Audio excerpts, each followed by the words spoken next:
मांगेगा। Hello students, how are you? I hope you are fit and fine at your home. Students, let start our online Hindi class. आज हम अपनी इस class में chapter number 5 अक्षरों का महत्व, उस चैप्टर की एक्सरसाइज करेंगे। भाषा की बात। भाषा की बात एक्सरसाइज व्याकरण से रिलेटेड होती है, तो आज हम उस एक्सरसाइज को सोल्व करेंगे। ठीक है।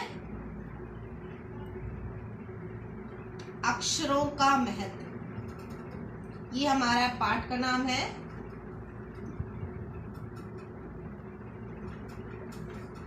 ठीक है। और इसके लेखक हैं, इसको लिखने वाले कौन है? गुणाकर मूले जी। गुणाकर मूले। ठीक है। गुणाकर मूले जी ने ये चैप्टर लिखा है अक्षरों का महत्व। हमने इसकी क्वेश्चन आंसर कर लिए थे पिछली क्लास में। आज हम इसकी एक्सरसाइज करेंगे, और एक्सरसाइज कौन सी है? भाषा की बात, जो कि व्याकरण से रिलेटेड है। ठीक है। हमारी इस एक्सरसाइज में 2 टॉपिक हैं, उपसर्ग और विशेषण। विशेषण भी संख्यावाचक विशेषण। ठीक है। तो मैं आपको कंप्लीट एक्सरसाइज नहीं करवाऊंगी, मैं आपको ये दोनों टॉपिक समझा दूंगी। ठीक है। आपको समझ के अनुसार अपने आप ये एक्सरसाइज फिल करके अपनी नोटबुक में कर लेंगे। ठीक है। तो पहला टॉपिक है हमारा उपसर्ग।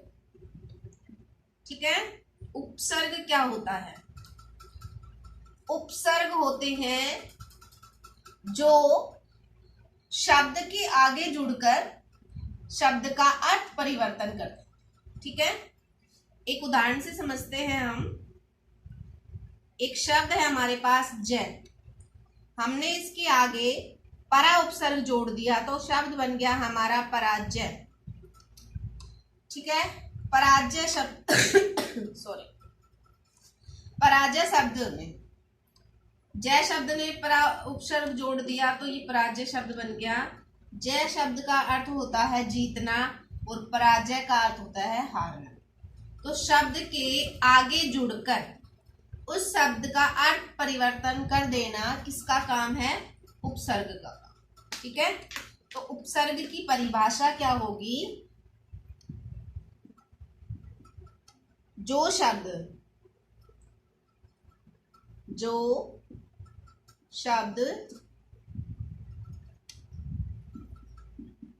के आगे जुड़कर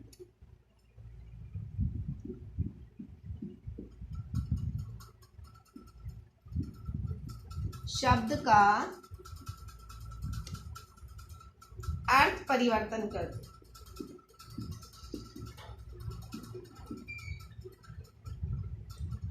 कर दे, वे उपसर्ग कहलाते हैं। उपसर्ग कहलाते।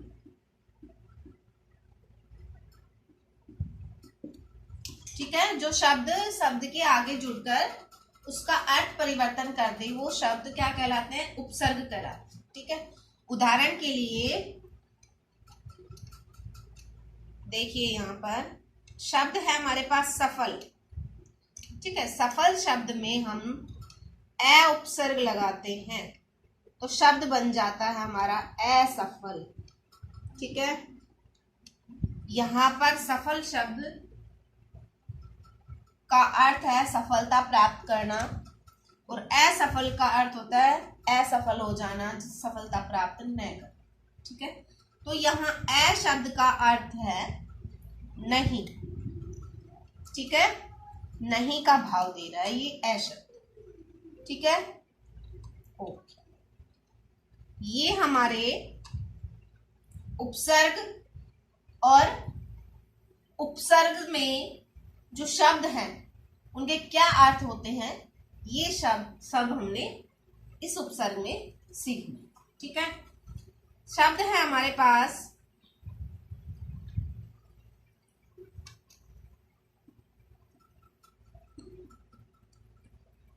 सफल, तो हमने इसका क्या बना दिया, असफल। उपसर्ग जोड़कर हमने क्या बना दिया, असफल। ठीक है, और देख लेते हैं शब्द।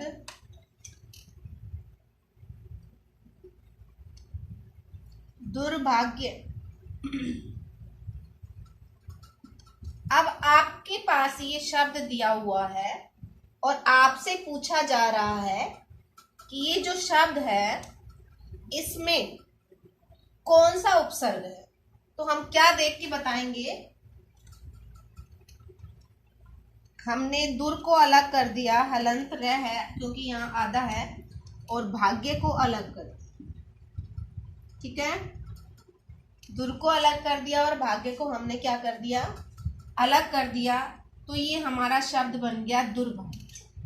अभी हमें ये समझना है कि जो दुर्भाग्य शब्द है इसमें से अगर हम दू बाहर निकालेंगे तो न भाग्य बच जाएगा, तो इसका कोई अर्थ नहीं होगा।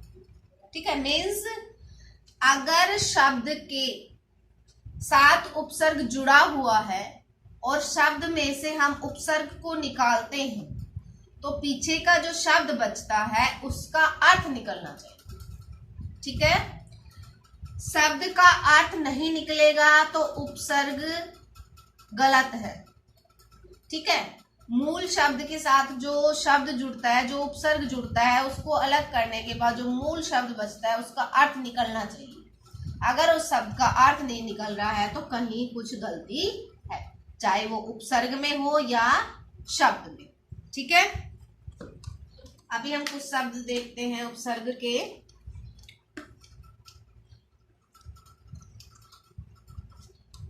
हमने शब्द लिखा अत्यधिक।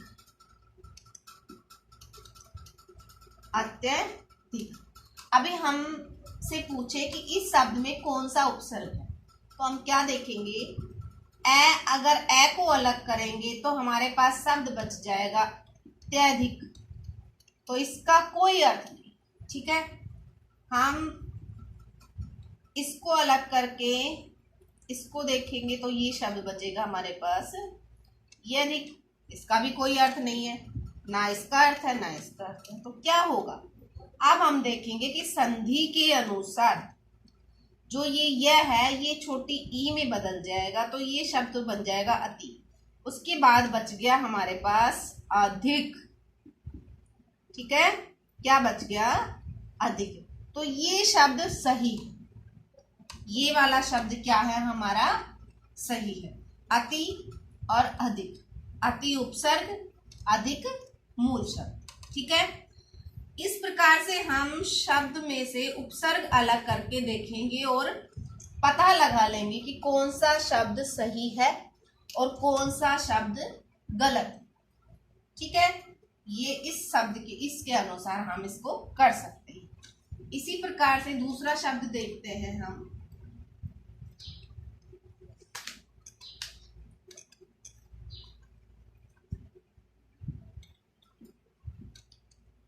पराधीन। ठीक है, इसमें देखिए परा प्लस धीन।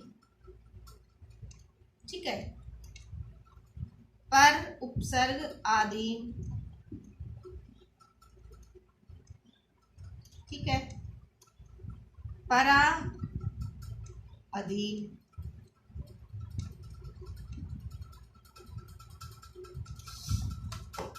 देखिए इसमें यहां परा के बाद हमने क्या कर दिया, धीन शब्द निकाल दिया, तो धीन का कोई अर्थ नहीं है। पर उपसर्ग निकाल दिया, आधीन शब्द निकाल दिया, तो आधीन भी कोई शब्द नहीं है, अधीन होता है वो। ठीक है, यहाँ देखो परा निकाला और शब्द क्या बच गया हमारे पास, अधीन। ठीक है, तो ये शब्द है। ठीक है, परा उपसर्ग होगा और अधीन शब्द मूल हो जाएगा। मूल शब्द कौन सा हो जाएगा हमारा, अधीन हो जाएगा। ठीक है। इस प्रकार से हम उपसर्ग में से मूल शब्द को अलग कर सकते हैं। उपसर्ग क्या होते हैं? जो शब्द के आगे जुड़कर शब्द का अर्थ परिवर्तन कर देते हैं। ठीक है, अभी हम और शब्द लिखते हैं यहाँ पर। अपरिचित,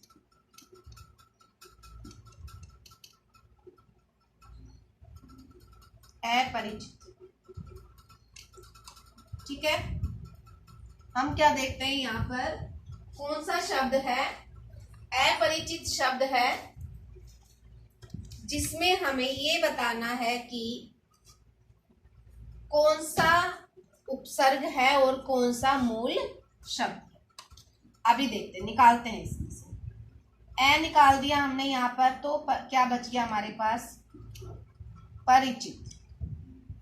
ठीक है, यहाँ पर हमने निकाला अप, फिर बचा हमारे पास रिचित। ठीक है, अभी आपको अच्छे से समझ आ रहा होगा, तो रिचित कोई शब्द नहीं है। ठीक है, परिचित शब्द होता है। तो ये हमारा शब्द क्या है? गलत, और ये क्या है हमारा? सही। ठीक, इसी प्रकार से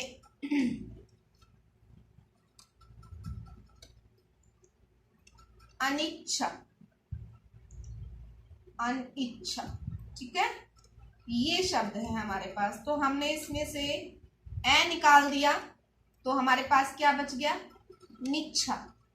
निच्छा कोई शब्द नहीं होता, इसलिए क्या है? गलत। यहाँ हमने अन निकाला, अन के नीचे हलंत कर दिया हमने न के नीचे, तो ये बच गया हमारे पास इच्छा। तो इच्छा शब्द होता है। ठीक है, तो ये हमारा क्या हो जाएगा? सही। इसी प्रकार हम इन उपसर्ग के माध्यम से अलग अलग उपसर्ग मूल शब्द से अलग कर सकते हैं। ठीक है, अभी भाषा की बात में हमारा दूसरा टॉपिक है विशेषण। कौन सा है? विशेषण।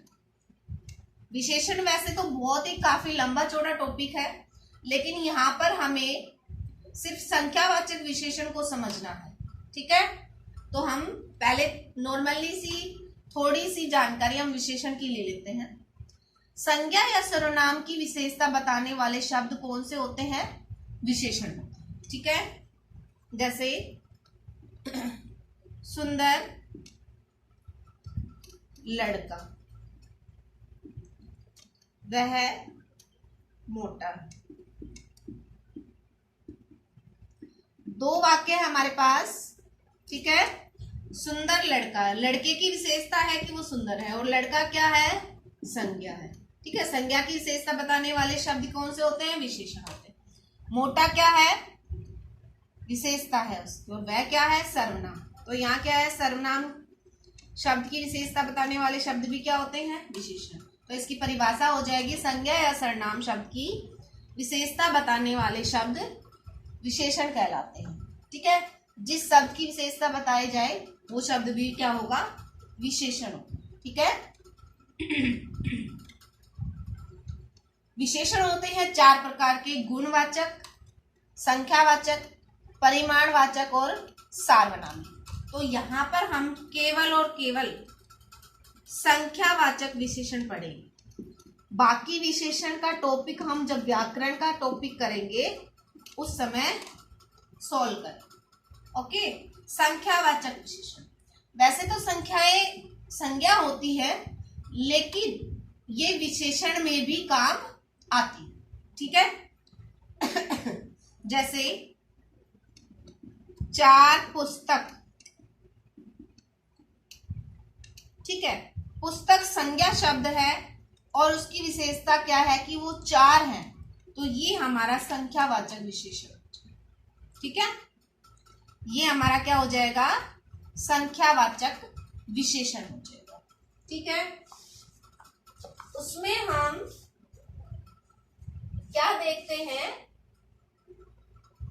कि संख्यावाचक विशेषण में वे आएंगे जो संख्याएं गिनी जा सके। ठीक है, जैसे 2 पेन, 2 पुस्तक, ठीक है, 2 लड़के, 2 आदमी, 4 मीटर कपड़ा, सॉरी कपड़ा नहीं आएगा इसमें, वो तो नापा जाता है, गिनने वाली चीजें आएंगी इसमें संख्यावाचक में, जैसे 10 आम, ठीक है, 70 विद्यार्थी, 20 कक्षाएं, ये शब्द किसमें आएंगी? सारी संख्यावाचक विशेषण में, ठीक है। संख्यावाचक विशेषण में वे शब्द आएंगे जो गिने जा सकते हैं, ठीक है। दूसरा होता है हमारा परिमाणवाचक, परिमाणवाचक विशेषण। संख्यावाचक विशेषण में निश्चित संख्यावाचक और अनिश्चित संख्यावाचक भी होता है, और परिमाणवाचक विशेषण में भी निश्चित परिमाणवाचक और अनिश्चित परिमाणवाचक भी होता है, ठीक है। परिमाण का अर्थ होता है नापना या तोलना, ठीक है। जहां पर संज्ञा या सर्वनाम की विशेषता नापने और तोलने से बताई जाए वहां पर परिमाणवाचक विशेषण होता है। जहां पर नापा या तोला जाए, जैसे 10 लीटर दूध, 50 लीटर पानी की टंकी, ठीक है, 2 किलो दूध, 10 किलो आम, ठीक है, 50 किलो चीनी, 2 मीटर क्या होगा? कपड़ा, 3 गज जमीन, ठीक है, 2 किले जमीन, ये सब किस में आएगा? परिमाणवाचक में। कहने का भाव ये है कि जो नापी और तोली जाती है वो परिमाणवाचक विशेषण में आती है, और जो संख्याएं गिनी जाती है वो संख्यावाचक विशेषण में आती है, ठीक है। गिनने वाली विशेषता होगी वो आएगी संख्यावाचक में, और नापने और तोलने वाली विशेषता किसमें आएगी? परिमाणवाचक में, ठीक है। एक बार मैं इनके उदाहरण थोड़े से लिख देती हूं आपके लिए। जैसे 4 आदमी,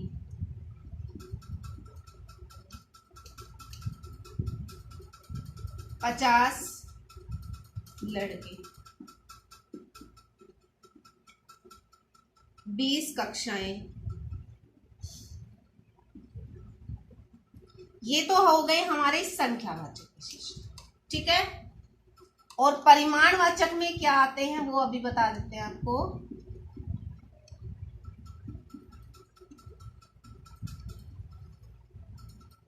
दो गज जमीन, ठीक है,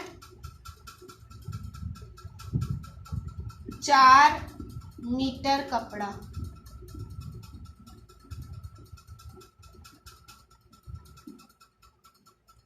10 मीटर की साड़ी,